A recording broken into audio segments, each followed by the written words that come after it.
사도신경으로 신앙 고백 드리십시다. 나는 전능하신 아버지 하나님, 천지의 창조주를 믿습니다. 나는 그의 유일하신 아들, 우리 주 예수 그리스도를 믿습니다.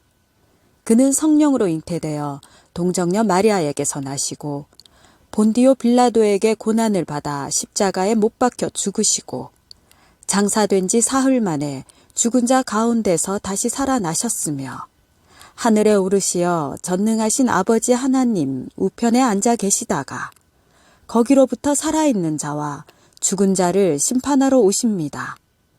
나는 성령을 믿으며 거룩한 공교회와 성도의 교제와 죄를 용서받는 것과 몸의 부활과 영생을 믿습니다. 아멘. 주의 신을 내가 떠나 함께 찬양하면서 주님 앞으로 나가십시다. 주의 신을 내가 떠나 어디로 피하리까. 주는 모든 것 아시오니 어디로 다니리까. 내가 새벽 날개 치며 저 바다 끝에 거해도 어둠도 숨기지 못하리라. 주님의 손이 날 인도해. 한 번 더 고백하십니다. 주의 신을 내가 떠나 주의 신을 내가 떠나 어디로 피하리까. 주는 모든 것 아시오니 어디로 다니리까. 내가 새벽 날개 치며 저 바다 끝에 거해도 어둠도 숨기지 못하리라. 주님의 손이 날 인도해.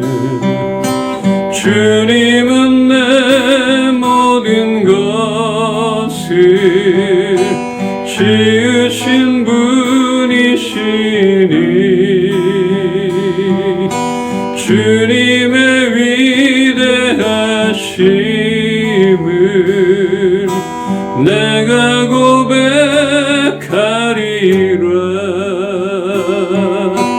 주의 신을 내가 떠나 어디로 피하리까. 주는 모든 것 아시오니 어디로 다니리까. 내가 새벽 날개 치며 저 바다 끝에 거해도 어둠도 숨기지 못하리라. 주님의 손이 날 인도해. 어둠도 숨기지 못하리라. 주님의 손이 날 인도해. 어둠도 숨기지 못하리라. 주님의 손이 날 인도해.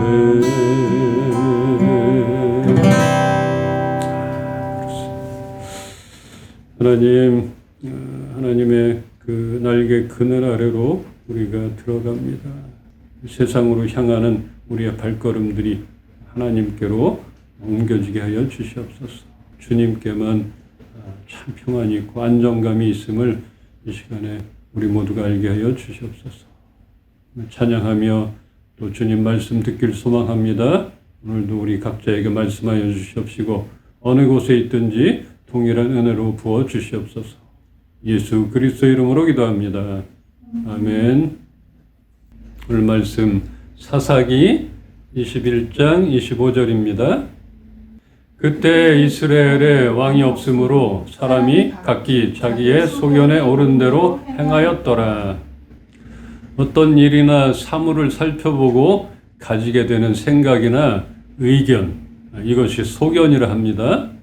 사람이 아무리 살펴본들 자신의 짧은 지식이나 경험이 전부일 것이라 그 이상의 것을 기대할 수는 없을 것입니다.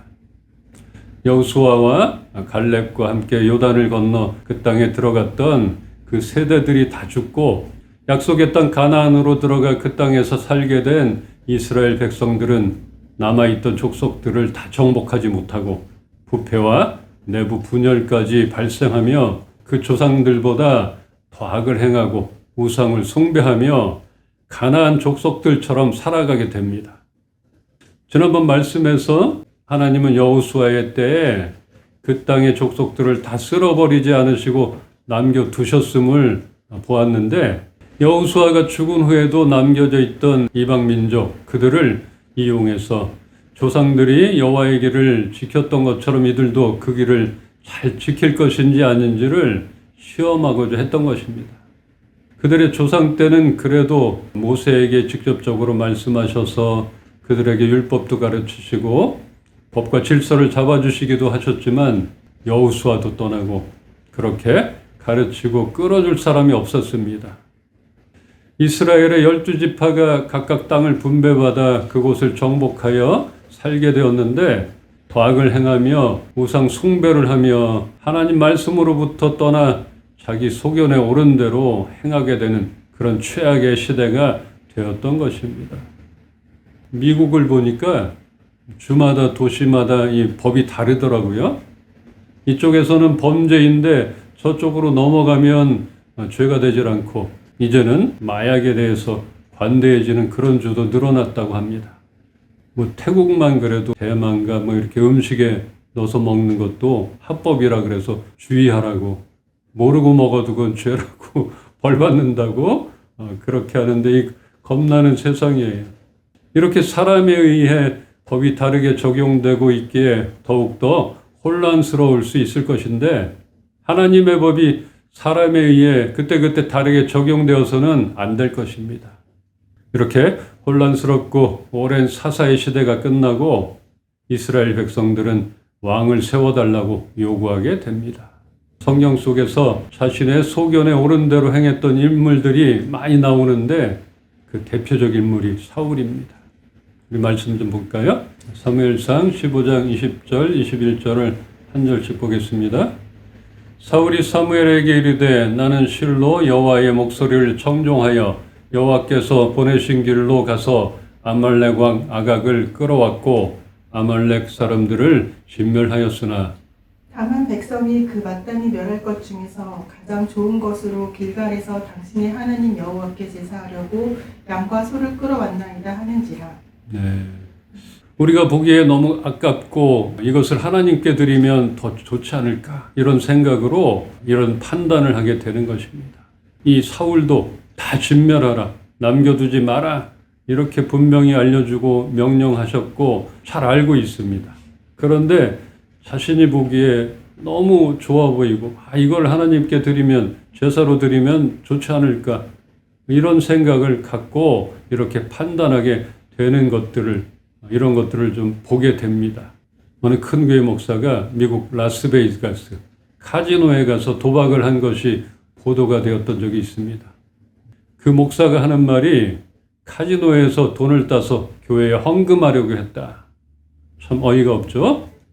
라스베가스까지 가서 그냥 호기심에 한번 하게 되었네요. 죄송합니다. 뭐 이렇게 했다면 좀 동정이라도 가지 않았을까 싶은데 이렇게 뻔뻔하게 얘기를 했답니다. 당연히 따기는커녕 교회 돈을 날리고 자기 돈으로 했겠습니까? 교회 돈을 날리고 망신을 당했고 이런 일들이 발생을 했습니다. 그런 것을 하나님이 기뻐 받으실 거라 생각하는 것 자체가 어불성설이죠. 제가 어렸을 때, 청년 때까지만 해도 모르겠어요. 목회자분들이 그랬는지는 기억이 나질 않지만 길에서 돈을 줍게 되면 교회에 헌금으로 드려야 한다. 이렇게 어른들이 가르쳤던 그 생각이 나요. 이렇게 중고등학교 시절에 교사들, 집사님들이 교사도 하시고 그랬는데 그때마다 생각에 이렇게 얘기했고 저분은 또 저렇게 얘기하고 다르게 배웠던 생각이 나는데 그때 그랬어요. 길에서 돈을 줍게 되면 교회에 헌금을 드려야 한다.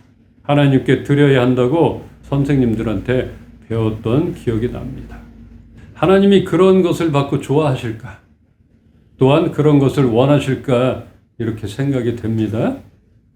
길에서 돈을 줍게 되면 경찰서에 가져다 주는 게 맞습니다. 괜히 돈을 주었다가 양심상 자신이 챙기지도 못하고 귀찮아집니다. 괜한 오해받지 않으려면 안 줍는 게 상책인데 1,000원 단위도 아니고 더 큰 단위라면 경찰서에 가져다 주는 게 맞습니다. 이러한 도덕이나 법과 질서로 판단되어지는 것에도 사람들은 저마다 소견에 오른 대로 하나님을 들먹이며 세상 사람들에게 하나님을 오해하게 만들 때가 있습니다. 위 9절에서 사울은 하나님께서 가르치시고 말씀하신 것을 듣고 알고 있었던 사람입니다. 그렇지만 주위 사람들의 반응을 보고 자신의 소견에 비춰보니 이렇게 하면 좋겠구나. 이렇게 자신의 교만함이 드러나는 그런 것들을 여러 번 보게 됩니다. 참 이런 죄악을 잘 모르는 것 같아요. 얼마나 하나님 앞에 교만한 죄인지 나의 생각이 앞서는 것. 모르고 했던 것보다는 알고서 그랬다는 그런 교만함이 크게 작용이 되는 것입니다. 사무엘상 15장 22절로 23절. 사무엘이 이르되 여호와께서 번제와 다른 제사를 그의 목소리를 청종하는 것을 좋아하심같이 좋아하시겠나이까? 순종이 제사보다 낫고 듣는 것이 순양의 기름보다 나으니. 이는 거역하는 것은 점치는 죄와 같고 완고한 것은 사신 우상에게 절하는 죄와 같으니라. 왕이 여호와의 말씀을 버렸으므로 여호와께서도 왕을 버려 왕이 되지 못하게 하셨나이다 하니. 사무엘은 사울이 주위 사람이 어떻게 하기를 원하는지 사람의 뜻이 어떻다는 것을 내세워 자신의 불순종을 숨기려 하고 있음을 질타하고 있습니다. 이것은 값비싼 향유옥합을 예수님의 머리에 부었던 여인에게 그 비싼 것을 팔아 가난한 자들에게 나눠주었더라면 더 좋지 않았겠느냐 이렇게 하면서 제자들이 판단을 하는 장면에서도 볼 수 있습니다. 결국은 예수님과 가장 가까이 함께했던 제자들이었건만 예수님의 때를 알지 못하고 그 돈에 관심이 많았기에 자신들의 소견에 옳은 대로 판단했던 그런 제자들이었던 것을 우리가 보게 됩니다. 정말 가까이에 그렇게 오랜 시간을 함께 있었던 제자들은 그때를 몰랐던 것이에요. 예수님이 어떻게 고난을 받고 어떻게 떠나갈지도 몰랐고 단지 그 돈에 관심이 있고 우리는 이렇게 하나님의 마음을 모를 때가 있는 것입니다. 좋은 짐승들은 하나님께 드리는 제사에 쓰려고 남겨놓았는데 무엇이 문제냐 이렇게 하는 사울은 하나님 말씀에 순종하려는 마음보다는 왕이 되기 전에 그 겸손함이 사라지고 왕인 자신의 생각이 앞서는 그런 교만한 사람이 되었던 것입니다. 어떠한 의도나 화려하고 가장 좋은 것을 드린다 할지라도 하나님이 가르치셨던 계명과 명령에 순종하여 지키는 것을 대신할 수는 없는 것입니다. 우리가 그렇게 기억하길 바랍니다. 우리도 그런 것 같습니다. 하나님이 말씀을 통하여 가르치시고 원하시는 것을 분명히 알고 있는데 그 말씀을 따르지 않고 우리에게 청지기 같이 맡겨주신 물질과 재정에 대해서도 소홀히 했던 것들, 그런 것들을 보게 됩니다. 우리들 신앙생활과 일상 가운데 진정으로 하나님이 기뻐하시고 원하시는 것을 따라 살아가기를 바랍니다. 잠언 21장 3절로 4절 우리 함께 읽겠습니다. 공의와 정의를 행하는 것은 제사 드리는 것보다 여호와께서 기쁘게 여기시느니라. 눈이 높은 것과 마음이 교만한 것과 악인이 형통한 것은 다 죄니라. 이렇게 우리가 행하는 공의와 정의를 기뻐하시는 분이십니다. 의와 공평을 떠난 제사는 하나님은 원치 않으십니다. 그러므로 하나님께 드려지는 것들은 올바른 삶 자체에서 이루어져야 한다는 것입니다. 그러기에 교회로 달려올 때에 우리가 어떤 자세와 어떤 과정이 있는가 이것도 보게 되는 것이에요. 교회에 늦는다고 그냥 신호를 위반하면서 남들에게 피해를 주거나 남들 차 앞에 딱 막아놓고 예배 드린다고 전화도 안 받고 그 예배를 어떻게 기뻐하실까 이렇게 돌아보면은 알 것이고, 오늘 이렇게 말씀하셨어요. 공의와 정의를 행하는 것은 제사 드리는 것보다 여호와께서 기쁘게 여기시느니라. 참 중요한 것입니다. 그러기에 주님께서는 교회에 얼마나 봉사하였는가, 예배는 빠지지 않았는지, 헌금은 잘 내고 있는지 이런 것보다는 올바르고 의롭게 사는 것을 더욱 기뻐하십니다. 그런 우리의 삶이 하나님께 예배가 되는 것이며 하나님을 기쁘시게 만드는 것입니다. 비록 우리가 많은 것으로 하나님께 드리지 못하고 교회에 열심을 내지 못한다 할지라도 우리는 얼마든지 하나님을 기쁘시게 할 수가 있습니다.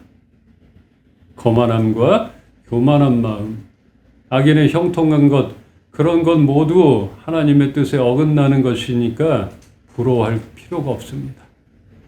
이런 경우가 많이 있어요. 주일에 교회에서 열심히 봉사하며 누가 보아도 예배 때마다 은혜가 충만하게 보이는 그런 사람이 자신의 직장이나 사업장에서 막말로 외국인 노동자들에게 월급도 안 주고 갑질을 한다든지 누가 봐도 부당하게 행동을 한다면 그 예배와 헌신을 하나님이 기뻐하지 않으시며 그 기업의 잘됨은 죄라고 명확하게 말씀하시고 있는 것입니다.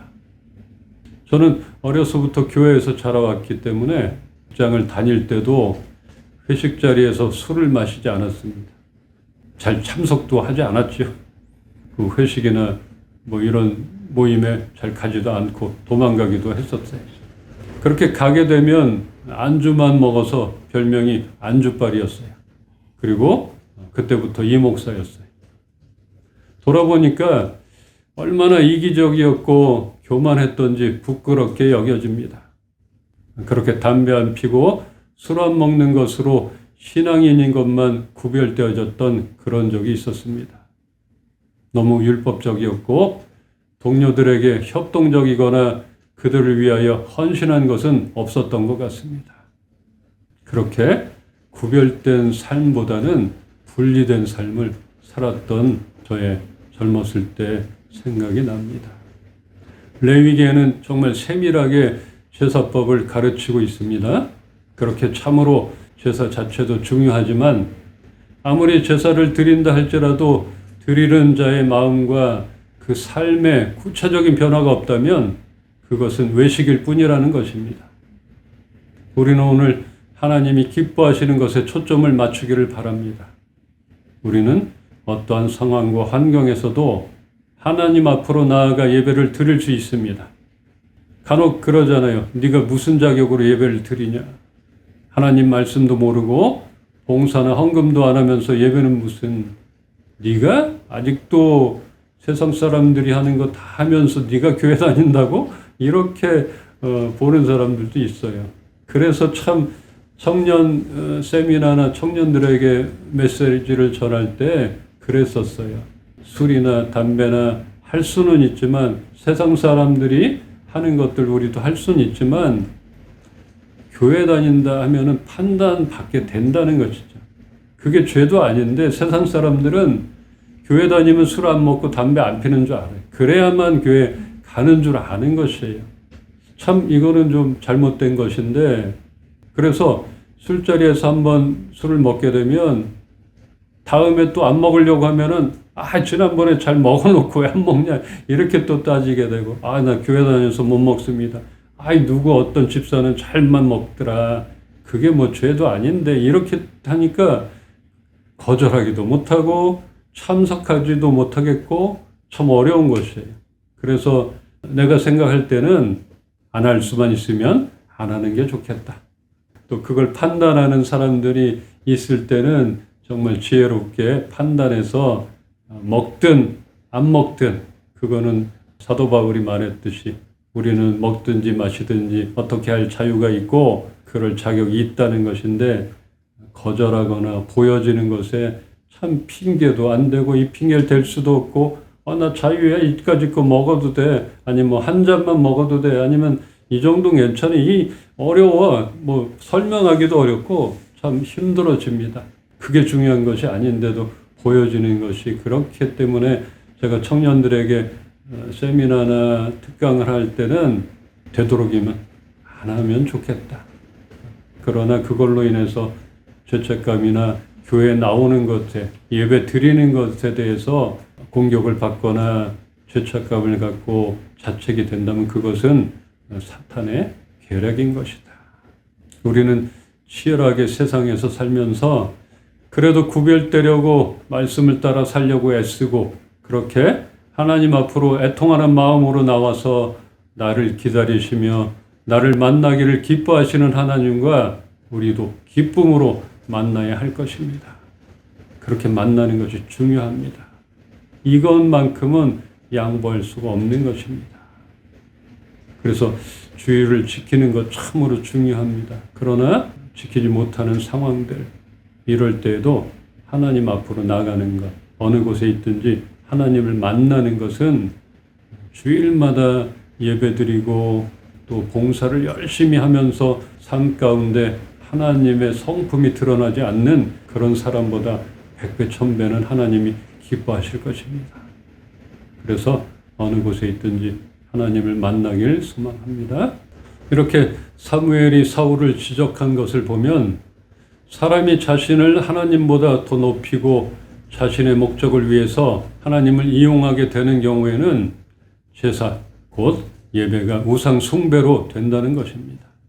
이렇게 거역하는 사울의 행동은 점치는 죄와 같다 했는데 사울이 한번 들어선 길로 계속 가게 될 것을 사무엘은 예언하듯 앞으로 계속적으로 변질되어가는 사울의 모습으로 인하여 하나님과의 관계가 끊어져 왕권을 유지하지도 못하게 됩니다. 작은 것에 열어줬던 그 틈을 타서 계속적으로 변질되어져가는 그런 모습을 우리는 보게 되고 사울을 통해서 배우게 되는 것입니다. 주일마다 교회에서 수많은 교인들이 예배를 드리고 있습니다. 지금도 많은 교인들이 예배를 드리고 있습니다. 이렇게 예배를 드리고 있는데 우리도 예배에 참여했다는 것만으로 끝나서는 안 될 것입니다. 그렇게 드리는 예배로 인하여 하나님 말씀에 순종하는 마음을 갖고 우리의 삶 속에서 적용해 나가는 것이 필요합니다. 이렇게 볼 때 사울의 제사는 순종이라는 내용은 상실한 채 형식에만 집착한 어리석은 것이었습니다. 사무엘이 사울에게 말하고 있는 순종이 제사보다 낫다는 교훈은 우리가 드려야 할 합당한 예배의 자세를 제시해 줍니다. 이제 말씀을 정리하겠습니다. 마태복음 9장 12절로 13절. 예수께서 들으시고 이르시되 건강한 자에게는 의사가 쓸데없고 병든 자에게라야 쓸데있느니라. 너희는 가서 내가 긍휼을 원하고 제사를 원하지 아니하노라 하신 뜻이 무엇인지 배우라. 나는 의인을 부르러 온 것이 아니요 죄인을 부르러 왔노라 하시니라. 아멘. 예수님이 말씀하신 것입니다. 또 예수님이 오신 이유이기도 합니다. 병든 자에게 내가 필요한 것이다. 건강한 자가 무슨 의사가 필요하겠느냐. 예수님께서 외식하는 바리새인들에게 말씀하신 것입니다. 진정한 예배는 외적 형식보다는 내적 중심이 겸비된 것이어야 합니다. 병든 자들이 의사를 찾는 것이 당연하며 그러므로 부족하고 병든 우리를 기다리시는 하나님이심을 알기를 바랍니다. 그런 사람들을 하나님이 만나길 원하시는 것이에요. 내가 건강할 때 교회를 가겠다. 내가 세상적인 거 다 끊었을 때 가겠다. 이것은 잘못된 생각이고 그렇게 배웠다면 잘못된 가르침인 것이에요. 있는 그대로 어렵지만 힘들지만 그래도 하나님 앞으로 나가는 것, 상한 심령으로 하나님께 나가는 것, 이것이 옳은 것이고 하나님이 그런 자들을 만나 주시고 그때야 치유가 일어나는 것입니다. 내가 준비되고 내가 어떨 때 가겠다, 이건 교만한 것입니다. 우리는 소견에 옳은 대로 살아가서는 안 됩니다. 하나님의 말씀을 따라 살아가야 합니다. 모세를 통하여 세심하게 이스라엘 백성들을 가르치셨던 그 하나의 이유는 너희들이 생각하고 판단하는 것처럼 세상이 만만하지 않다는 것을 알라는 것입니다. 조금만 틈을 보이고 열어주게 되면 가나안 땅에 이미 자리 잡고 왕 노릇하고 있던 그런 악한 것들이 물밀듯이 밀고 들어올 것이니까 너희들 판단에 따라 살지 말고 내가 가르쳐준 율법을 잊지 않고 잘 지키며 살면 그것이 너희를 지켜줄 것이라는 그런 말씀인 것입니다. 오늘 본문, 그때에 이스라엘의 왕이 없으므로 사람이 각기 자기의 소견에 옳은 대로 행하였더라. 이스라엘을 택하시고 사랑하시고 수없이 가르치시고 말씀하셨음에도 결국은 하나님만으로는 살아갈 수가 없으니까 우리가 의지하고 우리를 끌어줄 왕을 구하는 이 백성들을 보며 우리도 하나님만으로는 살아갈 수가 없습니다. 내가 무엇이 필요한지 하나님 아시지 않습니까? 그것 좀 주세요. 이렇게 하나님의 마음을 아프게 하지는 않고 있는지 돌아봐야 할 것입니다. 세상을 볼 때 우리는 죄인의 형통한 모습이 왕처럼 보여지기도 하고 그것이 없는 우리는 또 좌절을 맛보게 됩니다. 그래도 우리는 하나님을 신뢰합시다. 세상의 어떠한 것보다 우리에게 참다운 왕 되신 그 하나님을 끈기 있게 기다려 마침내 의인으로서 형통하게 되기를 주님의 이름으로 축원합니다. 기도합시다. 하나님께서 가장 좋은 것들, 가장 알맞은 때를 아시는 그 하나님을 우리가 신뢰합시다. 그 하나님을 좀 바라보면서 하나님, 많은 것들이 필요하지만 하나님의 때에 하나님이 부어주실 것들을 내가 기다리겠습니다. 이렇게 고백하며 기도합시다. 하나님, 우리는 어떤 잘못을 범하고 있는지, 우리의 소견에 옳은 대로 행하는 것들이 얼마나 많이 있는지 다시 한번 돌아보는 시간 되게 하여 주십시오. 우리는 하나님만으로 살 수 없습니다. 우리에게 왕 같은 것들, 그런 존재들, 그런 것들을 우리에게 달라고 이렇게 떼쓰고 있지는 않는가 다시 한번 돌아보는 시간 되게 하여 주시옵소서. 드리는 예배를 기뻐하시는 하나님, 이 모이기에 힘쓰는 것도 참으로 중요하지만 우리의 하루하루의 생활 가운데 하나님이 드러나는 그런 삶이 되게 하여 주시옵시고 정말 구별된 삶 그렇게 살아가게 하여 주시옵소서. 함께 하지 못한 우리 지체들 축복하여 주시옵시고 어느 곳에 있든지 동일한 은혜를 부어주시옵소서.